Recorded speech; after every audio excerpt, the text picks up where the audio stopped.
The Prentice Alsop Heating and Air Coaches Corner, fueled by Donut Country and McDonald's Murfreesboro on FM 101.9 and AM 1450 Murfreesboro, FM 100.5 Smyrna, and streaming at WGNSSports.com. And this portion of the Coaches Show brought to you by Rick's Barbecue, serving up the best smoked barbecue, ribs, and many local favorites on Warrior Drive, locally operated by Anne Marie Brents and the Lanning family. And joining me today is Vergne head coach Mike Woodward. Antioch kind of had a good night, and you lost in that game, Coach, 55-6. I know it's been a tough season, and you brought us some news that I wasn't aware of till I came in this morning. But tell us a little bit your thoughts, and you tell us whatever you want to tell us, but that the fact that you're resigning as the head football coach. Yeah, it's kind of like I said in the article. This was not, just a quick spur of the moment decision. The last really 4 years have been a very, very difficult struggle, and it's kind of gotten to the point to where I lost enjoyment for it, and just I finally got through my stubborn head that I needed to go somewhere where I could enjoy going into work every morning. And I had a good time with the kids. Don't get me wrong. Has nothing to do with them at all. I mean, this year's group, we didn't come out on the scoreboard like we wanted to, but I mean, I still enjoyed coaching them, and they're the reason I came back. I mean, I loved, we had a great spring. Summer was great with them. So, this is not about them at all.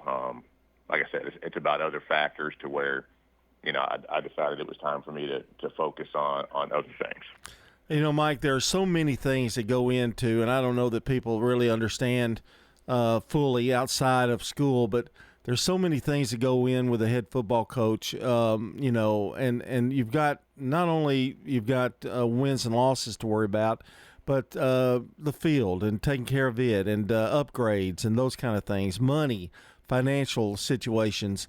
It's more than just, it can take its toll on you outside of just the wins and losses. Yeah, and it can't be a one-person job. Like, you need support in other areas to get that done, because there are so many things, behind the scenes, and so little of it has to do with coaching football. I mean, there's a lot of head coaches that, that'll tell you the best jobs they had were when they were coordinators somewhere, where you could really focus on coaching football and not all those other things that, that go on. I mean, like I said, you need support from other areas, and, the fact of the matter is that at Laverne, that wasn't happening. So, rather than invest all the hours that a head coach does, in his job, like I said, I'm going to take those extra hours that I had been investing in Laverne football and put them in other areas. I know, too, it gives you a little time to maybe rest a little bit, and it's a stressful job, and maybe a year maybe to recuperate and see what you're going to go from there. Or is that the plan, maybe just to teach and not do any coaching for a little bit? Yeah, that's the plan. I'm going to go to James Lawson, going to teach. Probably, I would say, very, very high likelihood that I'm not coaching next year. And, we'll just see how much I enjoy having spring off and having summer off and, having fall weekends where I can do like I'm doing today and just sit at the house all day, watch any and as many college football games as I want, and sit with the wife and the dogs and have a nice, relaxing day. So, we'll do that for a year and then see, because like I said, I did love, even this year with all our struggles, I loved the 2 hours out on the practice field. Right. So, there may come a time where I want to dip my toe back at that again. I know I'll never want to run a program again. I'll never want to do that. But as far as just going and being able to coach football, that will probably be something I'll revisit at a later date. You're not the only person that's ever decided to give up the game for a little while, at least. And if I get too personal, you let me know, okay? But yeah. I know your wife, and I know her, and I know what kind of person she is, and I know she you probably let her in on this and what you were planning on doing, and you all discussed this many times because it affects her too, and your job as a football coach affects her each and every day as well. Oh, sure it does, and there's no doubt this was a joint decision, and I could not have asked for, a better coach's wife. I mean, she invests just as much as I do, and I mean, you talk about, we take the, we started a tradition a few years ago of taking the seniors, out for movies, one day in the summer during summer camp, you can't call it camp anymore, I guess, but during summer practices, taking them out, for a movie and some food and, and buying them senior gifts. And then there'll be 3 or 4 times a year she does, goodie bags for them and getting gifts for managers and just stopping by after practice, once or twice with snacks for the guys. I mean, so she does so much too and really invests in it. And, her support has been great. And, after 25 years of all of her support, it'll probably be good if I could take at least 1 year and try to return the favor. Hey, Mike, we're talking to Mike Woodward here, and Mike, when you look at your body of work at Laverne, I know the wins and losses are not what you wanted, but there are many games in there. If you could go back and look at all the games that you coached, how many of the games that you were in, that really a turnover here or a missed pass here, a miscalculation. Does that ever weigh on you a little bit? Like what could have been maybe with the Laverne program?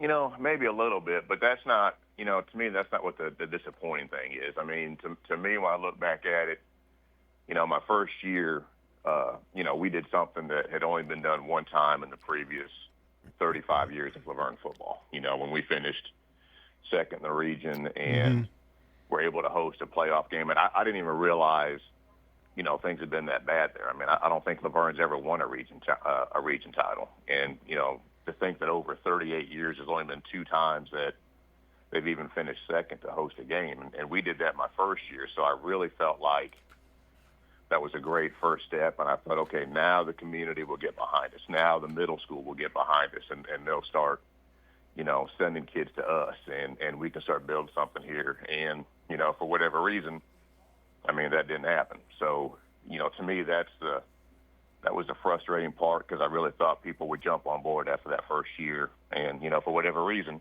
they didn't. Mike, I know you're looking forward to taking a little time to relax. I know really you did Laverne a favor, I think, by stepping down now and give them time to find your replacement. But it also gives you time. I guess you'll be going to James Lawson, I guess, very soon then, right? Yes. I turned in my resignation Friday morning, talked with Dr. Hatchett, and, James Lawson had said that, I could come over basically as soon as she released me. So it could have been I started, this Monday, or it could be I started after Thanksgiving break, however long.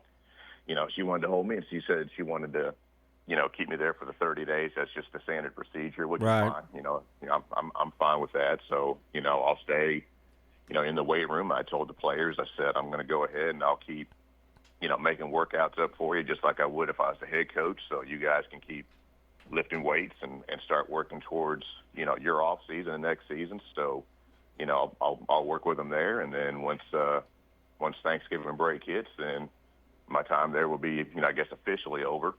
And I'll be able to start at Lawson. Mike, throughout the years, it's always been a pleasure to have you on the show. But I did want to point out that you're a guy that is, when we talked about wins and losses, but you pointed it out at the very beginning of this interview, what was important to you was the time you had with those kids and those guys and each and every year. And I know it was a challenge, but I know it's going to be kind of heartfelt with those guys and how you feel about them and your coaching staff. Yeah, I mean, you spend a lot of time together. As coaching staff, you spend a lot of time, but it's a little bit different. I mean, we're adults.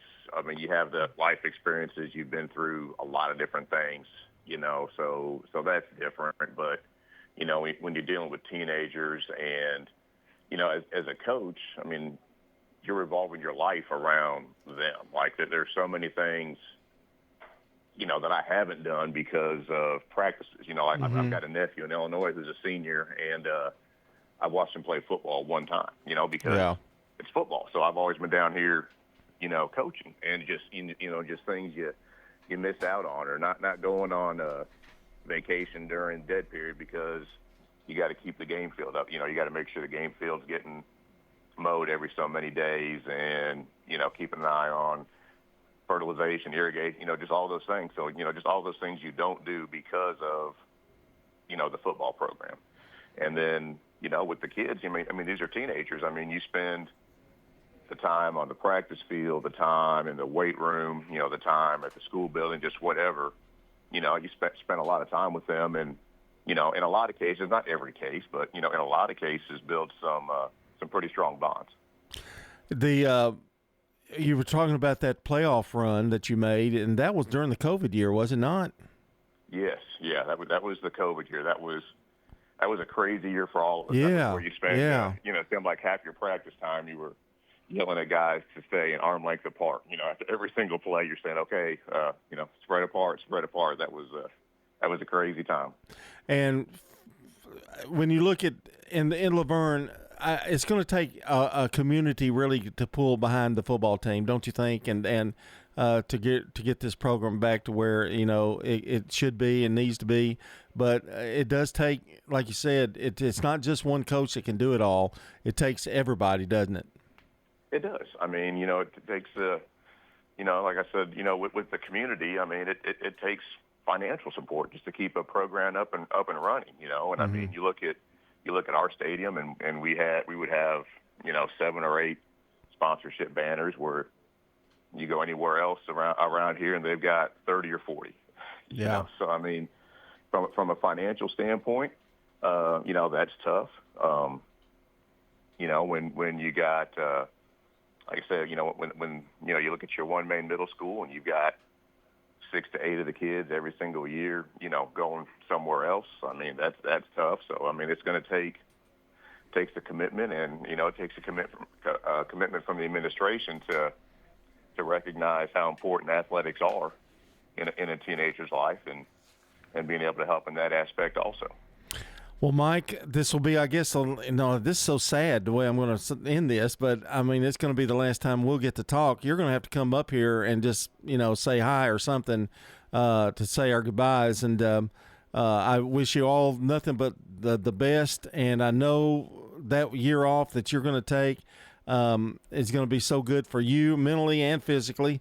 And I'm of the opinion you're going to be back doing something sometime. So you're never going to get me to think any other way. But I think you're going to be doing something with football. You're just too good not to be involved in it.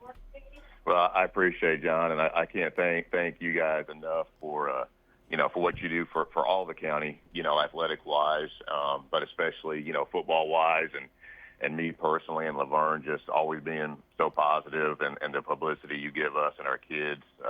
Can't thank you guys enough for that. And, please keep up the good work. All right, and maybe we'll get you in the radio booth here before long, too. You never know. You've got my phone number. All right, yeah, we do. Hey, Coach, and I do want to say one other thing. I'm glad I was the one that got to tell you goodbye on the radio.